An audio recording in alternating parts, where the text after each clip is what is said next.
শেখ হাসিনার দোসর চুপ্পুর হাত দিয়ে জুলাই সনদে স্বাক্ষর মানবে না এনসিপি।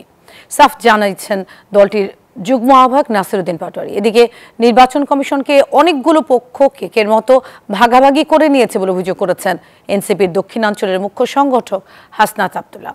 শনিবার ঢাকা ও বরগুনায় আলাদা অনুষ্ঠানে এসব কথা বলেন তারা। শনিবার রাজধানীর পল্টনে বিএম মিলনায়তনে ন্যাশনাল ওলামা এয়ারলাইন্সের আয়োজনে জুলাই সনদ বাস্তবায়নে তরুণ আলেমদের ভাবনার শীর্ষক এই গোলটেবিল বৈঠক।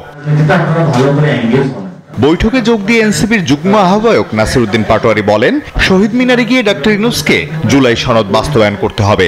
জানান, শেখ হাসিনার দোসর চুপ্পুর হাত দিয়ে জুলাই সনদের স্বাক্ষর কোনোভাবেই মানবে না এনসিপি। এক্সট্রিম মশার কয়েল প্ল্যান্ট ফাইবার দিয়ে তৈরি, তাই সহজে ভাঙে না, সুগন্ধিযুক্ত ও নিরবিচ্ছিন্নভাবে জ্বলে। ডেঙ্গু, চিকুনগুনিয়া বাহি সহ যে কোনো মশার বিরুদ্ধে দেয় এক্সট্রিম সুরক্ষা। আমাদের আজকে একটা খুব স্পষ্ট কথা বলতে চাই, জুলাই সনদের জায়গায় যদি আমরা শেখ হাসিনার একটা দোসর যাকে আমরা নামাইতে চাইছিলাম এই শাহাবুদ্দিন চুপ্পু, তার যদি সাইনটা পড়ে, এটা কিন্তু এই জুলাই জানার সনদটাকেই হলো বাংলাদেশে কলঙ্কিত করা হবে। নির্বাচন প্রসঙ্গে তিনি বলেন, তত্ত্বাবধায়ক সরকারের প্রয়োজন আছে, তবে আগামী নির্বাচন এই অন্তর্বর্তী সরকারের অধীনেই অনুষ্ঠিত হবে।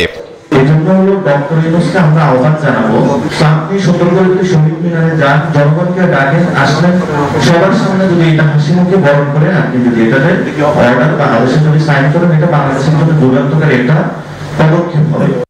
একই দিন দুপুরে বরগুনা জেলা শিল্পকলা একাডেমি মিলনায়তনে এক সমন্বয় সভায় যোগ দেন এনসিপির দক্ষিণাঞ্চলের মুখ্য সংগঠক হাসনাত আব্দুল্লাহ। সেখানে নির্বাচন কমিশনের কার্যক্রম নিয়ে ব্যাপক ক্ষোভ প্রকাশ করেন তিনি। বলেন, ৫ আগস্টের পর নির্বাচন কমিশন গঠন হয়েছে, তখন বিএনপি থেকে একজন, জামায়াতের একজন ও আর্মি থেকেও একজন দেয়া হয়েছে। ৫ আগস্টের আগে যে বিষয়গুলো উত্থাপন করেছে, আজকে তারা একই জিনিস উত্থাপন করেছে।